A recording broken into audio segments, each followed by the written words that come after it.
Blightspawn is the best weapon in the Death Guard arsenal, and it's really important to make the most of it for your Death Guard army. So today, I'm Andrew from ATC Studio, and I'm going to be telling you the top tactics to use your best Death Guard unit, the Foul Blightspawn. So Foul Blightspawn is, I've talked about it in my top 10 Death Guard units competitive play, which I'll put up in the top right corner. It is the best unit for a variety of reasons for Death Guard. Now, so it's important that you do get the right usage out of this, so I'm going to quickly go over how best to use this. So, of course, its best aspect is the Revolting Stench ability, which means that enemy units that charged and ended up within 7 inches, they fight as if they didn't charge, and with the 9th edition rules, this effectively means that when the opponent charges, you will still be able to fight first. That's, of course, really useful because if you're fighting a melee army, you can always be able to damage quite a bit of their melee units before they're actually able to fight you, so it really helps you be able to defend and not get absolutely wrecked, which really plays in with the resilience of your army. So again, there are sort of 2 ways to do this. I would personally have 3 Foul Blightspawns in my army and then spread them out because they're so useful, even just for the Flamer, which I'll get onto later. There's still probably more they're probably useful for the points value because again they're only 85 points. Yes, this is wrong because Wikipedia is not updated yet. It's just the easier so I can move around the data sheet with my mouse and show you everything. That's why I use Wikipedia. So I would probably have 3 of them in your list, have them spread out, and then you can try and cover most of the area.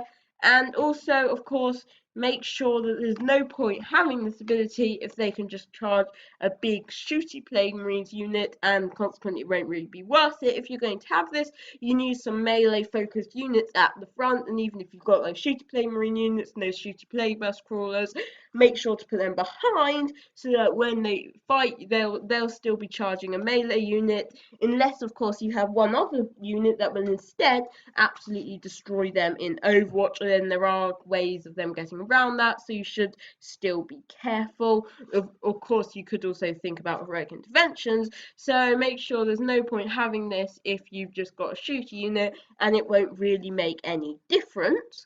However, if you're not going to have 3 of them, you're just going to have 1 of them, and I would suggest you buff up this single one. You put it Fugris's Helm, so 7 inches becomes 10 inches, and then also give it maybe Cloud of Fire so it can't be sniped, etc., and just have 1 really buffed up, especially if you only have like a 500-point combat patrol. Even in 500-point combat patrol, you should always have at least 1 of these because it is very useful. So make sure to make the most of this ability, have it with you as you move up the board, and of course make sure that the Foul Blightspawn isn't targetable. Make sure it's got some Plague Marines, Poxwalkers, even just a few Mephitic Blight Haulers nearby, just anything just to make sure that it is safe because that is very important. Now, before I get onto the super overpowered Flamer, I'll have a quick talk about the Unholy Steph Head. Quick ability, don't forget to make use of this. I usually use a Malignant Playcaster because they're probably the only other one I'm going to have in my army that's got a Blight Grenade and is a character. So basically, Death Guard character within 3 inches can turn their Blight Grenade into 2d6. This isn't particularly good, but always remember you might as well make use of it, and when you've got all your stuff moving like the board and you've got your Malignant Playcasters, they'll probably be throwing their Blight Grenades at some point, so don't forget to use this ability because it is very useful. Now, of course, the Plague Sprayer, this is the really cool part. 9-inch flame, assault d6, strength 2d6, AP 3, damage 3. Now, lots of people say it's bad because strength, you could roll 1 shot at strength 2. However, in practice, when you're playing a game with these, I know I use them all the time, on my list. Particularly if you've got 3 of them, you know that they are consistently going to do some damage. And even if you do one shot at strength 2, it's still got a high chance of doing 3 damage, particularly if you've got Arch Contaminator, of course, meaning that you can re-roll the wound roll. And of course, if you've got 3, you're going to be getting a lot of shots and it's going to be worth it. So let's say you've got 3, that would be an average of 10 shots at strength 7. So especially as you're auto hitting, you're re-rolling failed room rolls, it's AP 3, so they're not really going to get saved and it's doing flat 3 damage. That is really, really useful and certainly worth it. So you do also need to make sure what you prioritize your usage of this on. Of course, there's no point if you've got, let's say, 3 wound eradicators or 4 wound outriders. Even if the outriders are slightly more of a threat, you've got to remember it's going to be doing 3 damage, so there's no point all focusing it on things that have 4 wounds like centurions. Unless they're like a real threat, then it's probably best to focus on the 3 wound thing first. Of course, this is also really good against custodians. I've had a Foul Blightspawn really boil throughout the game, a total of 2 squads of custodians. It's going to do a lot of damage.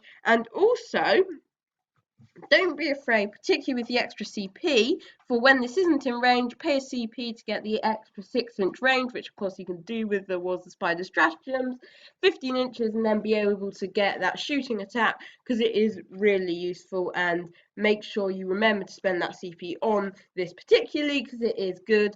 The CP to have an extra shot and an extra strength and pick the highest, I probably wouldn't use it much. Only really use it if it's a desperate situation. It's very important that you kill the enemy unit, because the reality is it doesn't make too much difference, so it helps a bit, and you're not going to get that strength 1 damage, the strength 2 1 shot. It doesn't make too much of a difference and probably isn't worth it. Now, last before I end this video, quick thing on resilience. It's not as resilient, so make sure to use Cloud of Flies. And I think as long as you have the Lookout Sir rules and it's all okay, you should be okay. But of course, if they have snipers, particularly eliminators, then be careful. I'd have some Death Shroud Terminators. I'll talk about them in another video, how best to use them, particularly how to cross use them between bodyguards and melee units, because they're sort of good at both, but you don't want to just be using them on bodyguards.